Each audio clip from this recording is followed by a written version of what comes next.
we are looking with great respect at this invitation. You know how large our intention and aspiration is. Not just to bless the local saints, however, we desire that, but to go in, beyond, and through them to the larger community, to the region, to the state, to the nation, to the nations. Lord, if there's such a thing as an apostolic sending yet, if there's such a thing as a prophetic word yet, may the words of these days, from this first speaking to the last, be that. We ask it, my God, momentous, significant, historic penetration. We're asking largely because we know that the time is short and the issues are great. Bless us, my God, from the very first. Be the Alpha and the Omega of these days. You know how to begin and you know how to conclude. So I give you afresh, Lord, this dust that I am, that you've shaped for yourself, even from my 94-year-old mother's Jewish womb. For your purposes in these last days, come now and be the incarnate God in me to speak and do of your good pleasure. We thank you and give you the praise for our privileged time together in Jesus' name. Amen. You want to turn to Mark chapter 9?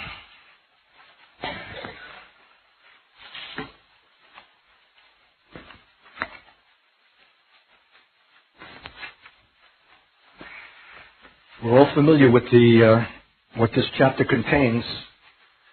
It begins on a mountaintop and it ends in a valley. It begins with spiritual elevation and it ends with morbid confrontation with the powers of darkness. It's as if in this one chapter is encompassed the ultimate degrees of the range of prospect and possibility in the believing life. And I'll tell you how I'm beginning to read the scriptures these days, and especially these episodes in the life of Jesus, which are altogether historical.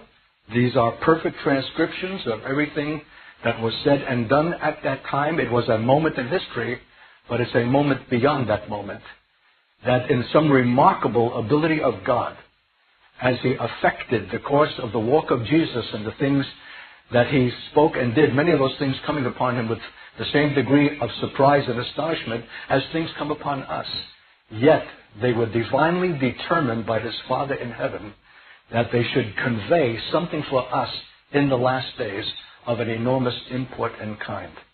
So it's an event in itself. It's historically accurate, which would be interesting to read for that reason alone, but at the same time it constitutes a parable for the last days, for our instruction. So, no accident that it begins with a mountain and ends with a valley. Isn't that just like God? And what a mount that is, the Mount of Transfiguration, where 6 days later we read, Jesus took with him Peter and James and John and led them up to a high mountain apart by themselves. And he was transfigured before them, and his clothes became dazzling white, such as no one on earth could bleach them. And there appeared to them Elijah with Moses, who were talking with Jesus. What a scene. You know what's astonishing about the scripture? It is terse. T-E-R-S-E. That means very compact, very spare. There's no schmaltz here. God doesn't have to work it up. There's no hype. He just gives the simple, straight account. And they crucified him. But what is implied and concealed in these simple statements would take an eternity to unfold. Like 6 days later. Why wasn't it 5 days later? Or 7 days later? Because 6 is the number of man. And something had to happen to those men who were at the heart of the 12 of Jesus. These were the 3 who were the nucleus. And he brought them up to a high mountain apart. And he was transfigured before them. Someone has wisely said that the unusual thing is not that Jesus should become transfigured, but that he should be seen transfigured. That the remarkable thing is that God, the Father, concealed his glory. And only on this occasion was that veil lifted, that they might see the intrinsic beauty and radiance of Jesus that was always and ever with him. And it's something like that for us. The Lord needs to bring us up to a high mountain apart to glimpse what is always there, but that we have not sufficiently and adequately seen. And if the Lord gives me the great grace to bring us all the way through this word tonight, you're going to learn that that seeing is not some minor matter of our own satisfaction or delight, but the critical point of Israel's own deliverance in the last days. It begins on the mount, but it ends in the valley. And the thing that we glimpse on the mount is not something that we should continually enjoy as if we could remain there, but somehow bring down into the place of confrontation where it makes all the difference.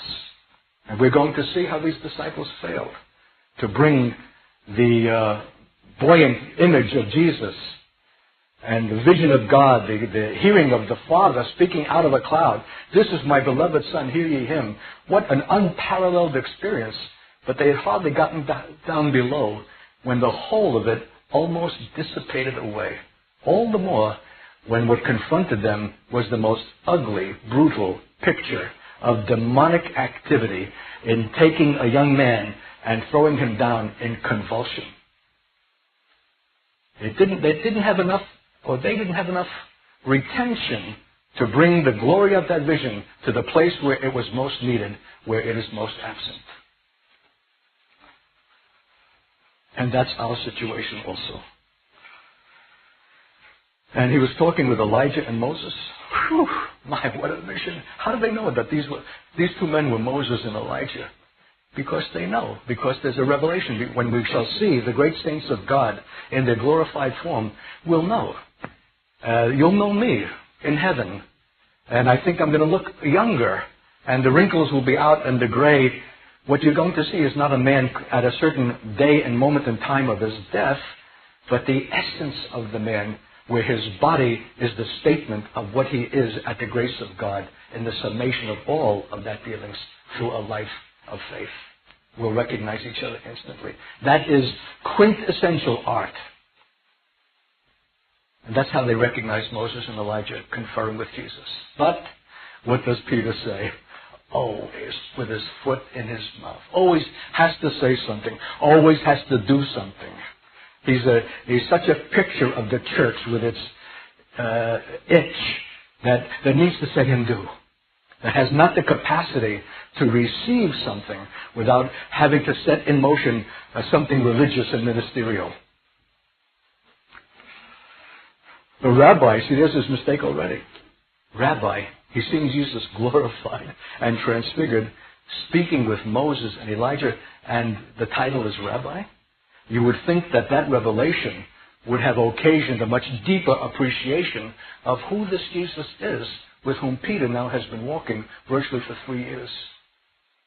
But he still lacks something. It's good for us to be here. Let us make 3 booths, 3 dwellings, one for you, one for Moses, one for Elijah. And he did not know what he was saying, for he was terrified. Let us make. You know, if we had all kinds of time sinks, and I wish we had it, to really go over a text, word for word, syllable for syllable. We rush through. We're much too hurried. We want to follow the storyline, but every word here is enormously significant.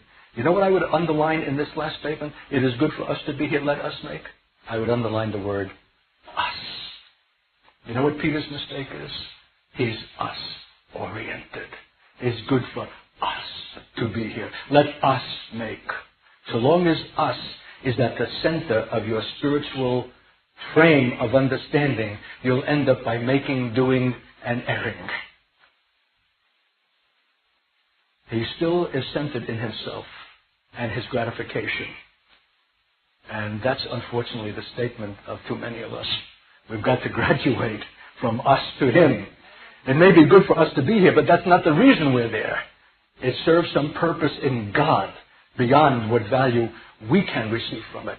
And this whole magnificent faith is not established at great cost for our satisfaction, our enjoyment, but for the eternal purposes of God.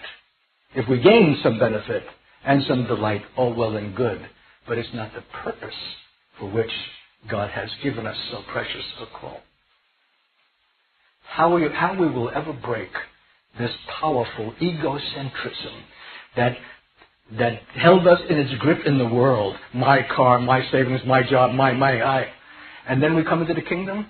Well, we've changed the object of our attention from carnal things and possessions, but now it's my church, my denomination, my ministry.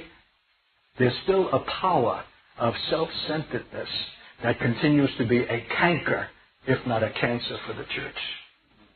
What's it going to take but a seeing of Jesus afresh and anew? Well, that's the moment that the Father picked to boom out his voice from heaven. This is my beloved Son. Shut up, Peter. Hear ye him. Not your own clatter, not your own necessity to get a word in. Hear ye him. And they went down. They must have been like dead. And when they looked around, they saw no man with them anymore, but only Jesus. I think the King James says, only Jesus himself alone. I don't think I can take the credit for this, but somewhere along the line I've picked up the thought that they saw not only no man only, but they did not even see their own seeing. They came to a place in the power of that vision and the voice of the Father where they were beside themselves. They saw no man. They didn't even see themselves. They were not even conscious of their own seeing. They were not even conscious of their own spirituality. They saw no man but Jesus himself alone. That's blessing, saints. Not even to be conscious of our own seeing, which is the last cruel deception, is spiritual self-consciousness. My face. I'll just listen. Huh? My microphone, huh? Hang on. I wanted to start right, but I knew I wouldn't stay that way. That's in passing. I'm not even getting yet to the principal theme of this word, but I couldn't speak these things. We couldn't get into this text and not acknowledge them in passing. Well, then they came down from the mount. They asked about Elijah. We'll pass that up. That Elijah must first come and be mistreated. And when they came in verse 14 down to the valley, they came to the disciples. They saw a great crowd around them and some scribes arguing with them. When the whole crowd saw him, Jesus, they were immediately overcome with awe, and they ran forward to greet him. He asked them, "What are you arguing about with them?" Someone from the crowd answered him, "Teacher, I brought you my son. He has a spirit that makes him unable to speak. And whenever it seizes him, it dashes him down. And he foams and grinds his teeth and becomes rigid. And I asked your disciples to cast it out, but they could not do so." He answered them, you wonder now who the them is. Is he speaking to the one who's describing what is taking place? Or is he speaking to his disciples? Maybe both. But this is the most severe reprimand that I believe is recorded anywhere in Jesus. You faithless generation, how much longer must I be among you? How much longer must I suffer you? How much longer must I put up with you? How do we fathom this irritation, this deep vexation that Jesus expresses because his disciples were unable to cast out a demon spirit that had made this child mute? "Bring him to me." And they brought the boy to him. When the spirit saw him, the spirit that was in the boy saw the Jesus to whom he had been brought. Immediately it convulsed the boy, and he fell on the ground and rolled about, foaming at the mouth. If there's anything calculated to rob us of our faith, it's a sight like that. Now, we can pray for someone who has a sniffle or some other need where the answer of our faith and prayer doesn't need necessarily now to be seen. But when someone is convulsing and foaming at the mouth and rolling up in a ball at your feet, it's put up or shut up.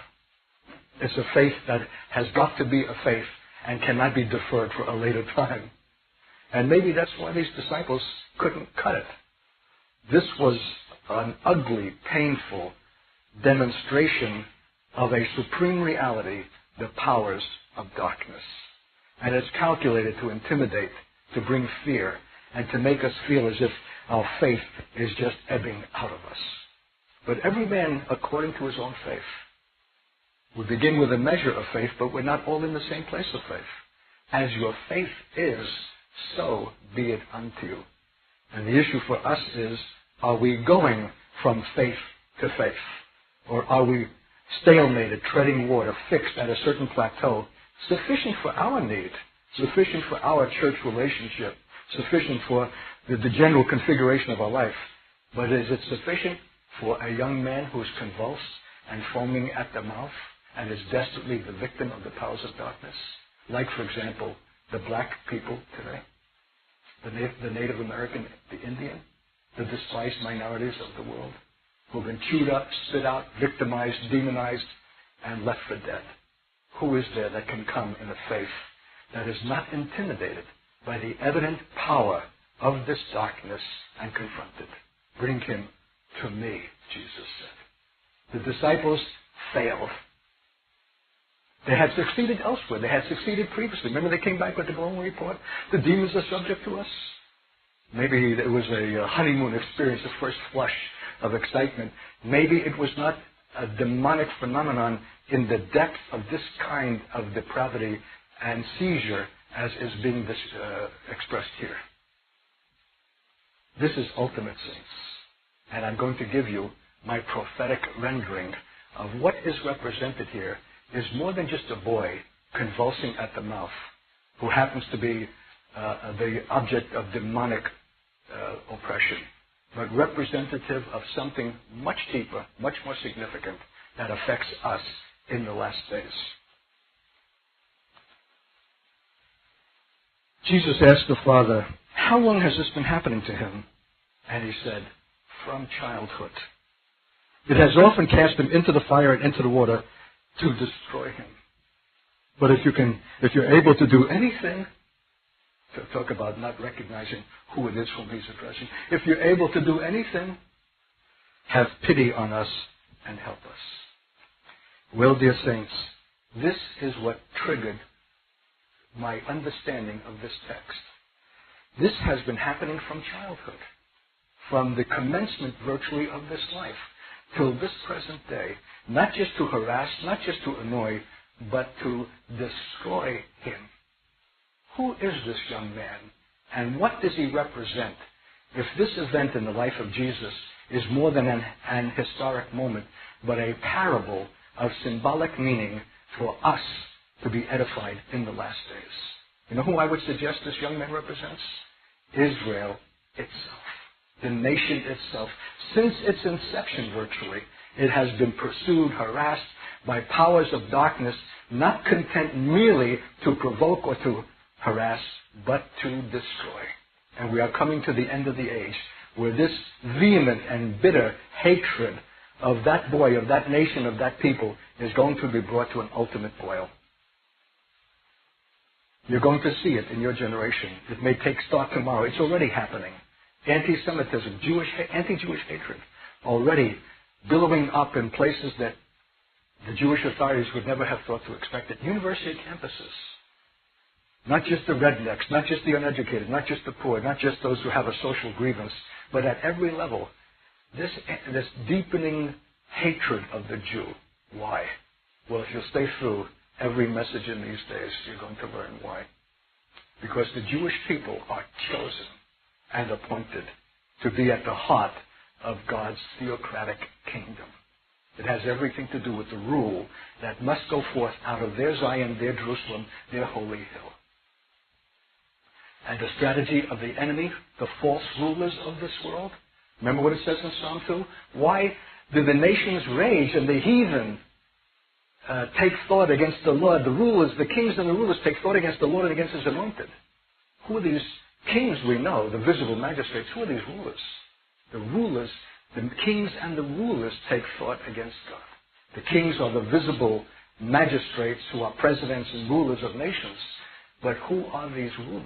They are the invisible spirit entities, the fallen angels that comprise the principalities and powers of the air that have been the actual jerkers and manipulators of nations throughout history and right till this day.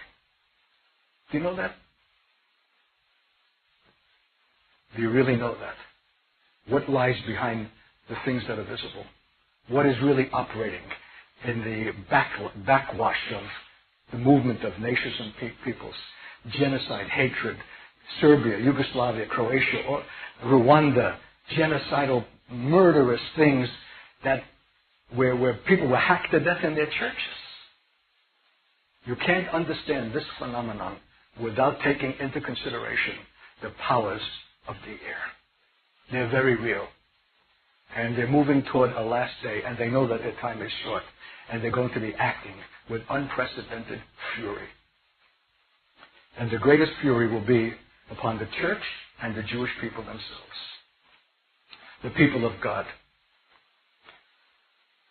whose faith is so nil, so nothing, that the Father has to say, if you could do anything, if you're able to do anything, have pity on us and help us and save us. The fact of the matter is, that's exactly what God is going to do. He's going to have pity on us. Pity on world Jewry. Pity on Israel that's going to be knocked from pillar to post, convulsed and torn like a dog with a rag doll. He'll have pity. And it's His pity and His mercy that will save us. This is so symbolic. This is so rich in multi-meaning. And so I'm bringing you an interpretation from the breadth of understanding that this pleased the Lord to invest in me. It has often cast Him into the fire and the water in order to destroy Him. Fire is always a symbol of judgment. Water is a symbol of persecution. It's not out to harass, it's out to destroy. And it's so powerful that the disciples were rendered none and void. They could not cast this out. And so Jesus said, all things can be done for him who believes. And immediately the father of the child cried out, I believe, help my unbelief. When Jesus saw that a crowd came running together, He rebuked the unclean spirit, saying to it, you spirit that keeps this son, this child, from speaking and hearing. How long has that been our Jewish condition? That we have been kept from speaking and hearing, to the detriment and to the loss of all mankind. Our silence, our inability to hear from God and speak for God has had a terrible consequence for the nations and for mankind. You know why? We're called to be a nation of priests and a light unto the world. We have a destiny. It's something that it's pleased God to choose, not because we were the greatest, but because we were the least. But not to function in the calling of God is to leave mankind without priests. And if there are no priests, how do we know the difference between the profane and the sacred? Because it's the priests who are commissioned to teach the nations, the Gentiles, the difference between the holy and the secular, between the profane and the holy. Our not speaking and our not hearing has been at an enormous cost for all mankind. And that's why Paul says in Romans, what shall their return be but life from the dead? What shall it mean for this son who from the conception of his life, from his infancy, was a victim of demonic powers and stifled in his call? What will it be when he shall be delivered and raised up and sent out? Something like Lazarus coming out of the tomb. Loose him and let him go. This is not just the deliverance of a single life. This is the deliverance of a people, a nation, in the last days, by a people who can do what the disciples failed to do, who are able to deliver the Son by having the same quality of faith and authority as Jesus himself. Time out. Dun, dun, dun, dun. That's awesome. And because we don't know it, and don't know what our own destiny is with regard to them, and how supreme and ultimate our call is, we are therefore living beneath it. I hope I gave a message in Nashville, Tennessee. What a blockbuster. The Lord gave it to me 3:30 that morning. I had 3 pages. You know, I was going to shut the light, and then one more thought came to me. In fact, I had shut the light. I needed my sleep desperately. And the thought came, well, I'll remember that when I get up.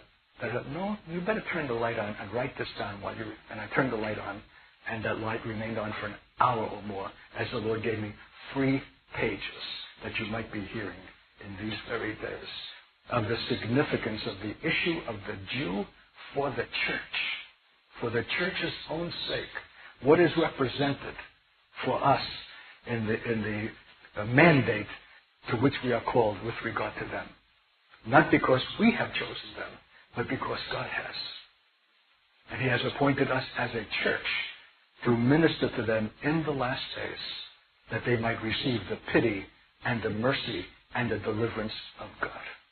In the same way that Jesus expressed it here, the body of Christ must express it then, and not be intimidated by the powers of darkness where the faith you have goes out of you and you are unable to set the captive free. If you can set this captive free, saints, there's no captive after that that will in any way hinder you. That's why it's to the Jew first and also to the Greek.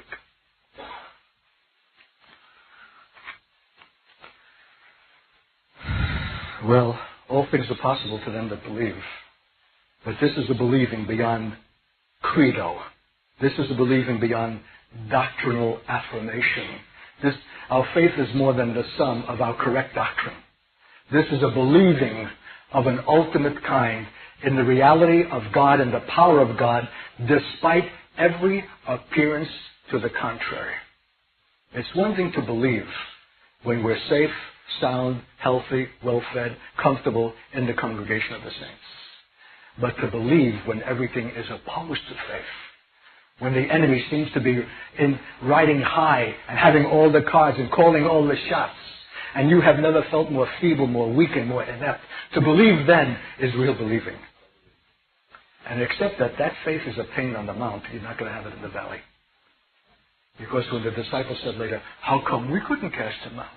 He said, because this kind, this ultimate kind, is not your everyday demon. This is the ultimate expression of the powers of darkness in their severest and mightiest form, calculated to destroy from the face of the earth this son and this people whom he represents. This kind is not going to come out with, I believe in the name of Jesus, like rubbing a genie lamp, I hope it works. Charismatic faith will not suffice at that time. This kind cometh not out but by prayer and fasting. I have never heard anyone but myself seek to understand what that means. And I hope to communicate that tonight in a way that will change your life and make you to be a disciple who will not fail and not disappoint in that ultimate last day when we shall be ultimately confronted.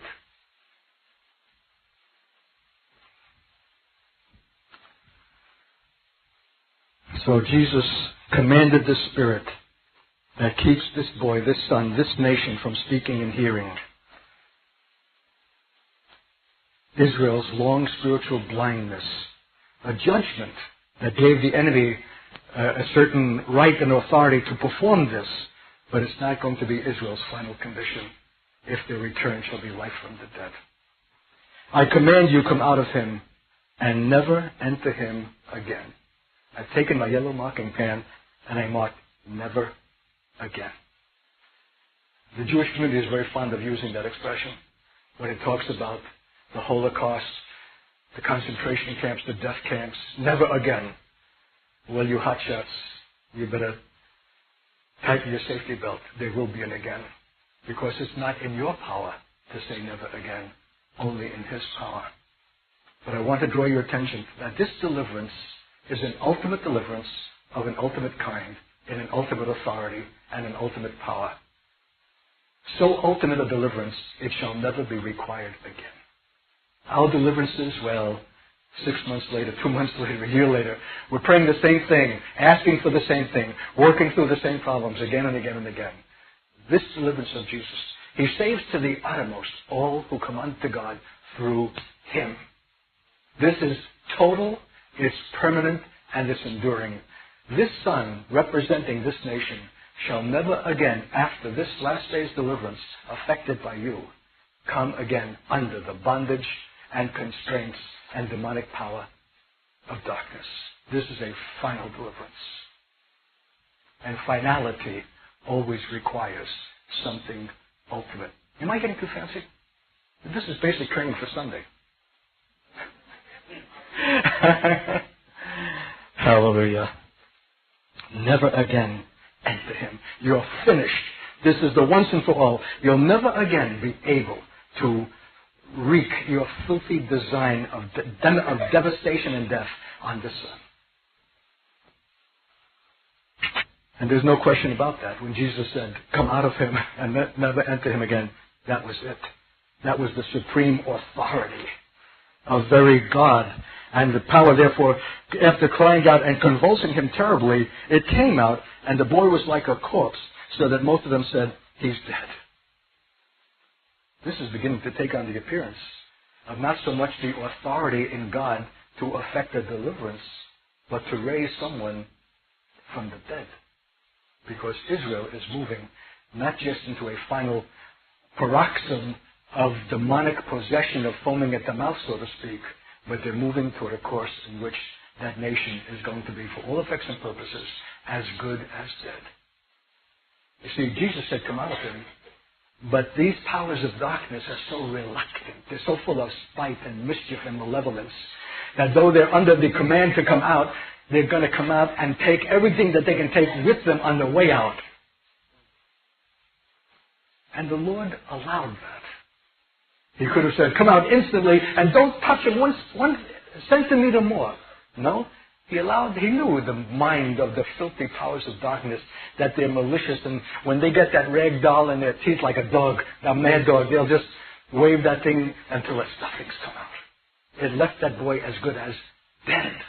And in doing so, served the ultimate purposes of God. Because now what was required is not just a deliverance, but of being raised up unto resurrection.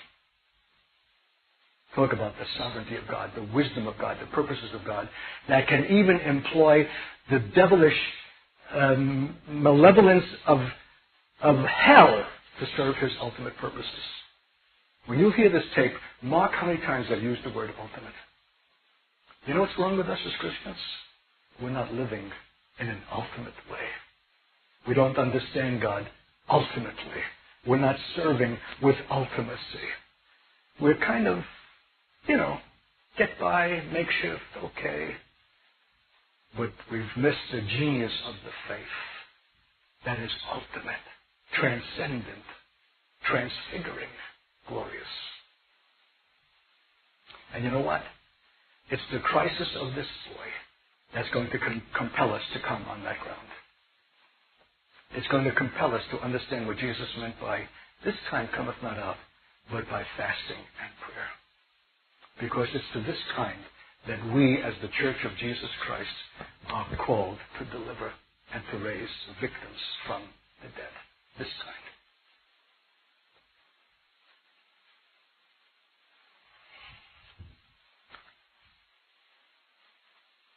So what is this kind of prayer and fasting?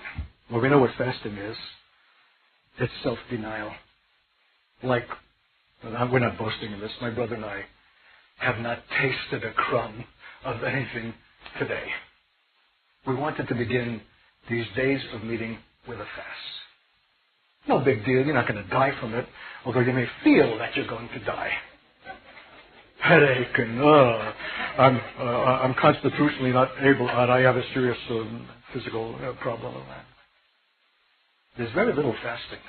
But I tell you, saints, what little I know about it, the thing that makes it so powerful is that it contradicts and confounds the wisdom by which the world lives its life, namely self-gratification.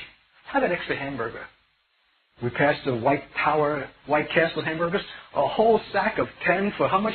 $3.30? Man, let's eat it up. I've been around 70 years, saints, and I've never seen anything like what is prevailing today in consumerism, in inducements to have, to eat, to enjoy, to wallow, to indulge.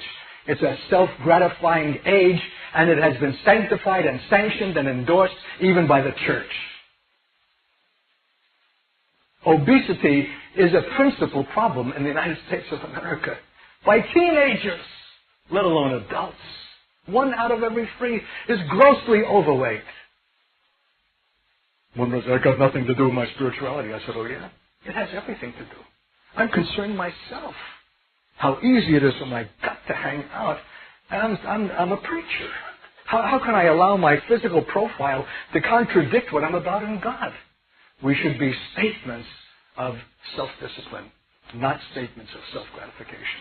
This kind comes not out if you're going to give yourself to indulgence and to enjoy not the things that are sinful or even necessarily carnal. They might be legitimate, but you deny yourself the legitimate thing because you know that something is going up into the air. The principalities and powers of the air who despise this act of self-sacrifice because it is so contrary to their own ethos, E-T-H-O-S, to their own value system, which is have, rape, loot, enjoy, violence, death, lust. Self-denial is the antithesis of the wisdom of the powers of this present world. And prayer, this kind comes not out but by fasting and prayer. Well, Lord, I pray, but I don't have the authority to confront these. Well, that's because your prayer, however respectful and nice and well-meaning, is fixed at the level of petition only. Dum, da-dum, dum. What do you mean by that, Art? I don't know of any other kind of prayer. Isn't that when we ask the Lord that we need this, we need that, and Lord, how about this and that? Hey, I'm not knocking that. There's a place for that, but it's not the ultimate place of prayer. You say, if petition is not the ultimate place of prayer, what is? If it's not prayer of petition, then what kind of prayer? It's the prayer of communion that is beyond petition, where you stop asking and just simply be in the presence of Him into whose communion you have come on the mount. What was for them the Mount of Transfiguration and a going up, because have you ever known of a mountain that has an elevator or a conveyor belt? A going up is always against the flesh. It's always in opposition to that which is easy and convenient. But there's something there that is only obtained by the willingness to go up. But the mountain for us is not the mountain of a physical kind. It's the mountain of the prayer chamber, the quiet place, the early morning time in God's presence. It's a going down on your knees in your BVDs with cold drafts coming up the floor and everything in your body crying out, you fool, what are you doing there?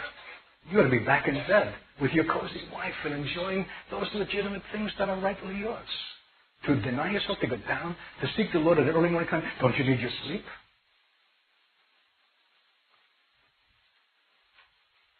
How many of us seek Him? And you know what, saints? When you go beyond your petition, I'm seeking the Lord every day like this. Would to God I had known about this 35 years ago when I became a believer. It's only the last 10, 12 years that the Lord has opened my understanding and made this not just a delight, but the commencement of my day in God. Something happens when you're finished with your petitions and you still yet linger and remain in the presence of the Most High. Something is communicated if you are in the holiest place of all and not in a closet in Savannah, Georgia, or downstairs or behind a staircase or in the living room. That's where you are physically. But where are you actually and in fact? Because that's what spiritual means. Spiritual is not the icing on the cake. It's the cake. It's not a subterfuge. It's not an appearance. It's not a little gilded thing. It's the reality. The reality is that you're not, in fact, in a room. That's only the physical nexus.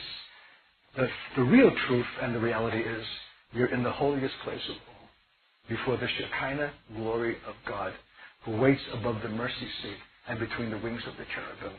And there He said, I will meet with you. But how many of us are meeting with Him? Just let me read you from one of my devotional books. I read Oswald Chambers, My Utmost for His Highest. How many people know that one? How many people are reading that one? Every day. You don't want to miss a day. This man was a gift to the church. his insights. I've never seen such a depth of understanding as Oswald Chambers. And there's a selection every day. And it's remarkable how often that selection of the day corresponds to the psalm that I'm reading for the day. So I read the Psalms, like what is today's the 2nd of December. Well, for me, it's the 132nd Psalm, because I'm like 4 months into the Psalms. Tomorrow will be the 133rd Psalm on the 3rd day of December. And in 5 months, I've gone through all the Psalms. But if I say gone through, that is a caricature.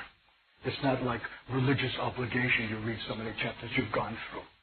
It's investing yourself. It's dwelling upon every word and turn of phrase. What does the psalmist mean when he describes God as his refuge and his high tower? And he runs into the name of the Lord. Is that hocus pocus? Is that just a play on words? Is that a kind of a biblical rhetoric? Or is it meaning something of an actual kind that I myself have not yet discovered and need to? The Psalms is God's end-time provision for the saints, because the psalmists had an exquisite knowledge of God, a relationship with God, and intimacy. They had been brought through the grid. They had suffered. They were unjustly persecuted. How long, Lord, is the frequent cry of the psalmist? How long am I going to suffer this? How come that the wicked are prospering, and your servant who seeks to follow you and faithfully, I'm suffering this, that, and the other? How come? Why? The deep, vexing cries that go out of the heart of the psalmist. And when you come to the end of the psalm, it's not like the happy answer has come. The Lord has not answered, but the psalmist, in reviewing his cry and remembering the past mercies of God, ends on the note, I'm confident that he who has been faithful in the past will be faithful still. Oh, dear saints, drink it up. Immerse yourself in the Psalms. In the chapter of the book of Proverbs, which would be the second chapter for today. Well, let me read you from another one of my devotional sources called that showed God transfigured, showed God in his immensity, showed God in his eternality. Now, be patient with me. The eternal God is your refuge. And you're not going to know about eternity and the sense of eternity and the things that are eternal until you're in that place of refuge, in the sanctuary of God, waiting upon him and his presence. And the sense of what eternal means begins to seep into your soul. You don't know what you're missing to have the sense of eternity communicated to your inmost being.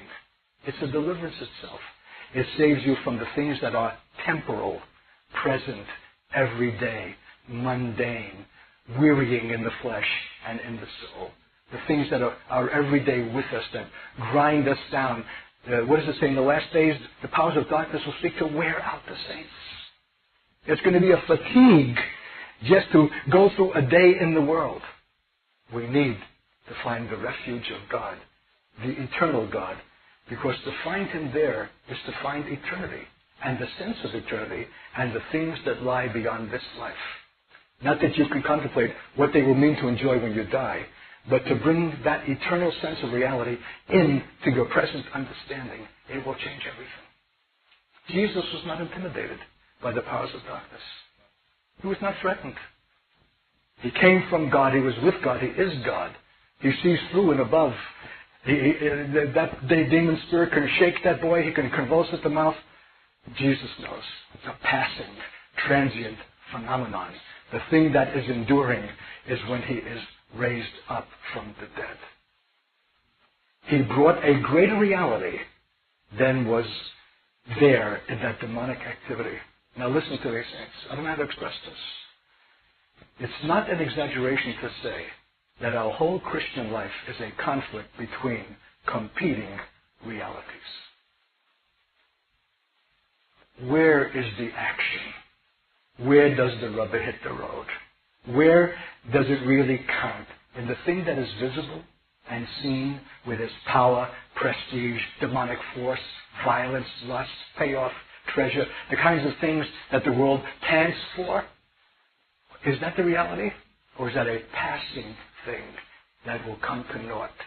And the real reality is the thing that is invisible and unseen, that you can glimpse in one place only, upon the mount, apart from all men, and not seeing anyone but Jesus himself alone.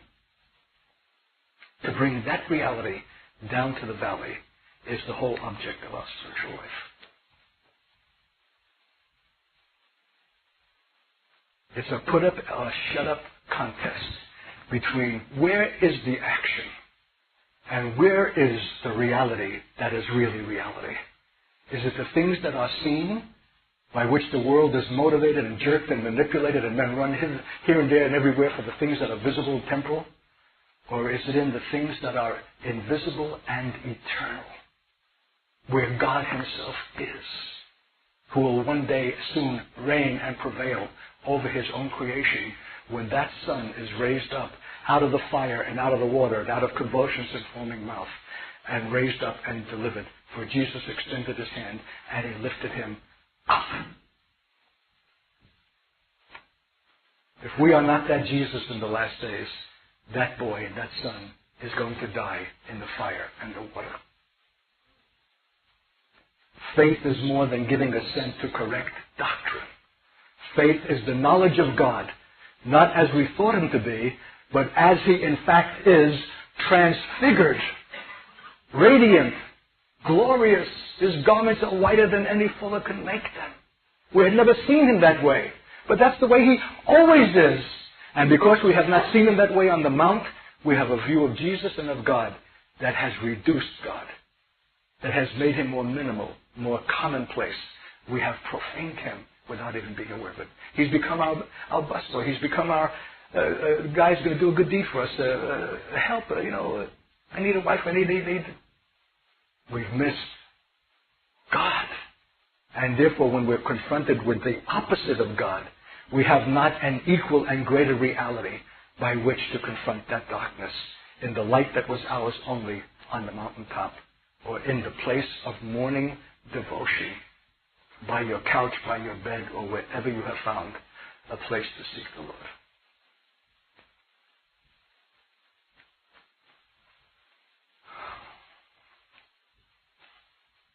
So in his immensity, his reality, you forget how small you are, how weak, how inept you are. You forget your limitations because you're taken up with the God who is without limit. And you're communicating that God in the place where the rubber needs to hit the road. Until the relief of safety merges into joy of appreciation, and you absorb the divine, and absorbing gain strength to conquer. I'll go over this. When you are in the holiest place of all, it may be on 13th Street and Jackson Avenue in Savannah, if there's such an address, but you at 5 a.m.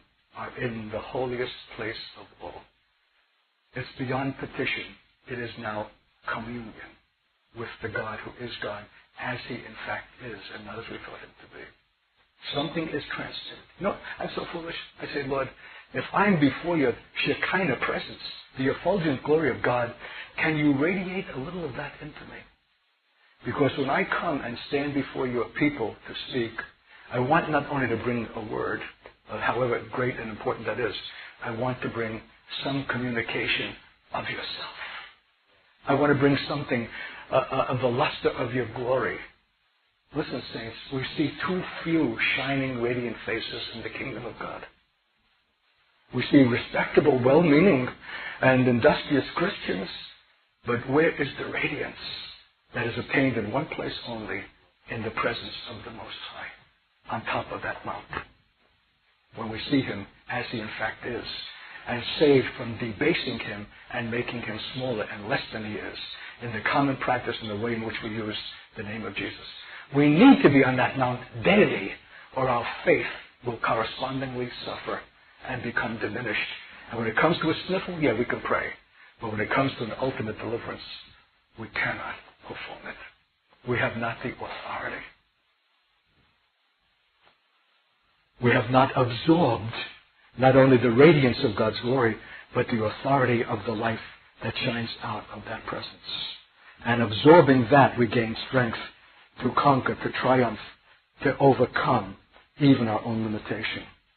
Let me read you my notes here. The whole of the redemptive saga is to accomplish the defeat of his enemies through this absorption of God by the church whose faith has appropriated that glory.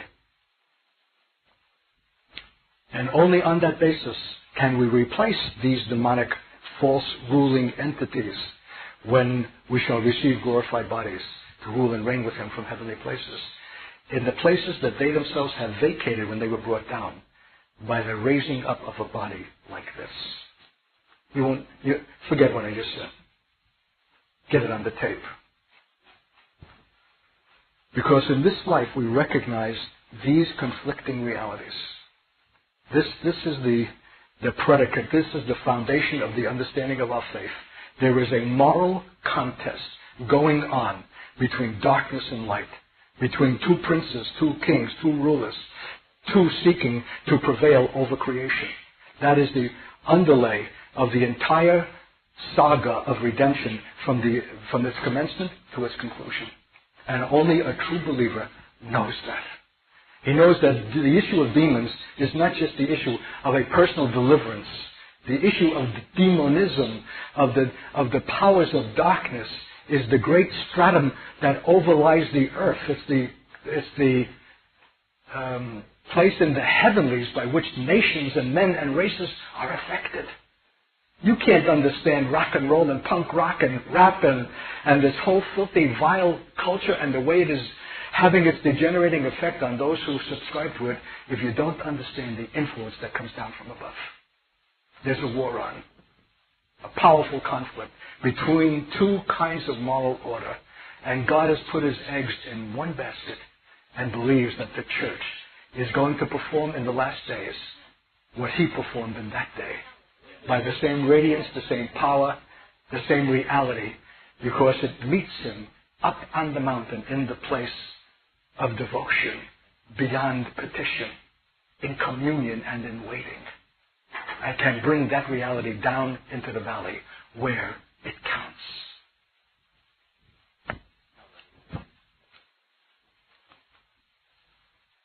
For you have absorbed reality, God as he in fact is, and with that things as he himself sees them, which eclipses and overturns what is false and purports to be true. The whole world lies in the wicked one.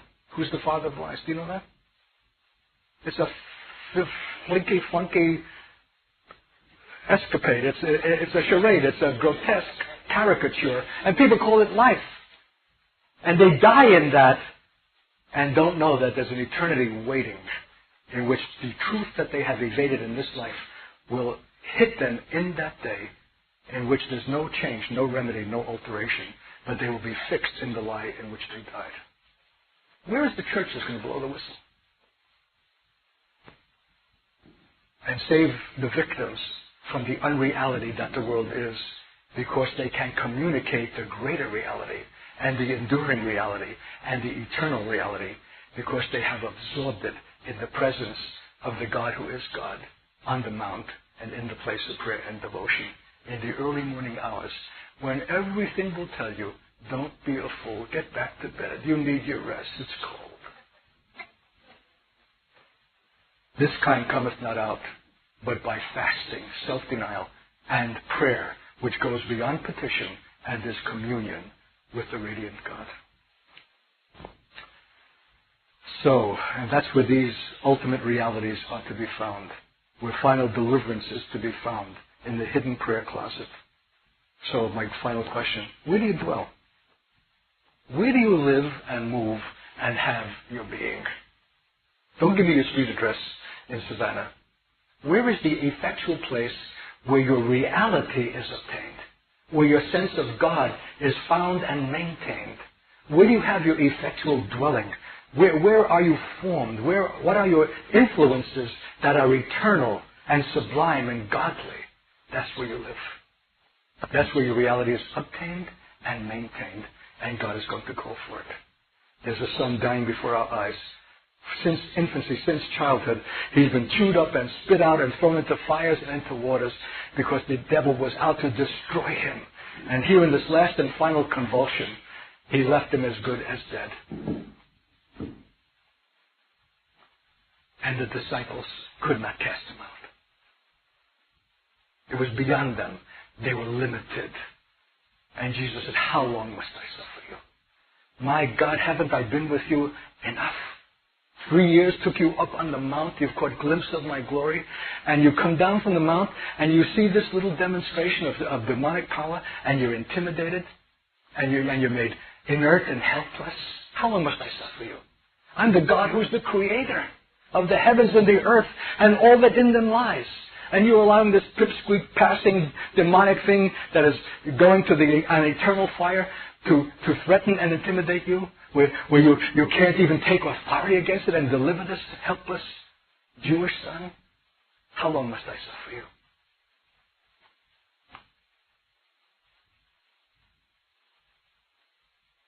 It's to get us out of the spirit.